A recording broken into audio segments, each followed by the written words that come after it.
ದಿನಾಂಕ 23/5/2025 ಮತ್ತು 24/5/2025 ಈ 2 ದಿನಗಳು ಮಧ್ಯದಲ್ಲಿ ಮಣ್ಣಗುಡಿಯಲ್ಲಿದ್ದಂತಹ ಬ್ಯಾಂಕಿನಲ್ಲಿ ಕಳ್ಳತನ ಆಗಿದೆ ಅಂತಂತೇಳಿ ಅವರ ಬ್ಯಾಂಕ್ ಮ್ಯಾನೇಜರು ಒಂದು ಕಂಪ್ಲೇಂಟನ್ನು ಕೊಟ್ಟಿದ್ದರು.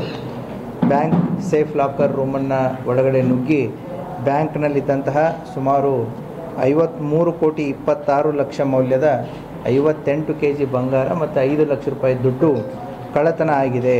ಸೊ ಯಾರು ಮಾಡಿದರೆ ಗೊತ್ತಿಲ್ಲ ಅಂತಂತ ಹೇಳಿ ಅವ್ರ ಬ್ಯಾಂಕ್ ಮ್ಯಾನೇಜರ್ ಒಂದು ಕಂಪ್ಲೇಂಟನ್ನು ಕೊಟ್ಟಿರ್ತಾರೆ.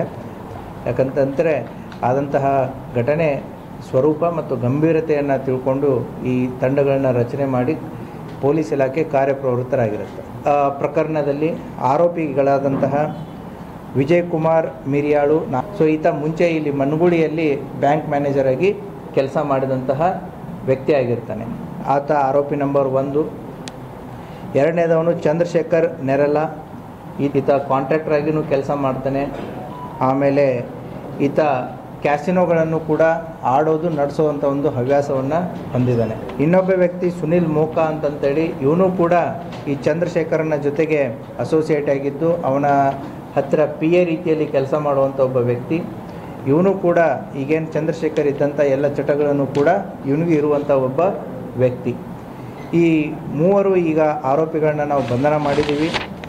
ಈ 3 ಜನ ಆರೋಪಿಗಳಿಂದ ಅವರು ಕೃತ್ಯಕ್ಕೆ ಬಳಸಿದಂತಹ 2 ಕಾರುಗಳು, ಅದರ ಜೊತೆಗೆ ಅವರಿಂದ ರಿಕವರಿ ಆದಂತಹ ಸುಮಾರು 10.5 kg ಕರಗಿಸಿದ ಬಂಗಾರ ಮತ್ತು ಆಭರಣಗಳನ್ನು ಈ 3 ವ್ಯಕ್ತಿಗಳಿಂದ ವಶಪಡಿಸಿಕೊಂಡಿದ್ದೀವಿ. ಸುಮಾರು 10,75,00,000 ವ್ಯಾಲ್ಯೂವಿನ ವಸ್ತುಗಳನ್ನು ಅವರಿಂದ ಈ 3 ಜನ ವ್ಯಕ್ತಿಗಳಿಂದ ವಶಪಡಿಸ್ಕೊಂಡಿದ್ದೀವಿ. ಈ ಪ್ರಕರಣದಲ್ಲಿ ಇನ್ನೂ ಹಲವಾರು ಆರೋಪಿಗಳು ಹೊರಗಿದ್ದು ಅವರಲ್ಲಿದ್ದಂತಹ ಮಾಲುಗಳನ್ನು ನಾವು ವಶಪಡಿಸಿಕೊಳ್ಳೋದು, ಅವ್ರನ್ನ ಪತ್ತೆ ಮಾಡೋದು ಮತ್ತು ವಶಪಡಿಸಿಕೊಳ್ಳುವುದು ಕೂಡ ಬಾಕಿ ಇದೆ. ಸೊ ಆ ಹಿನ್ನೆಲೆಯಲ್ಲಿ ಪೊಲೀಸ್ ಇಲಾಖೆ ಈಗ ಈ ಪ್ರಕರಣದಲ್ಲಿ ಮಾಡಿದವರು ಯಾರು ಅನ್ನೋದನ್ನು ಭೇದಿಸುವುದರಲ್ಲಿ ಯಶಸ್ವಿಯಾಗಿದೆ.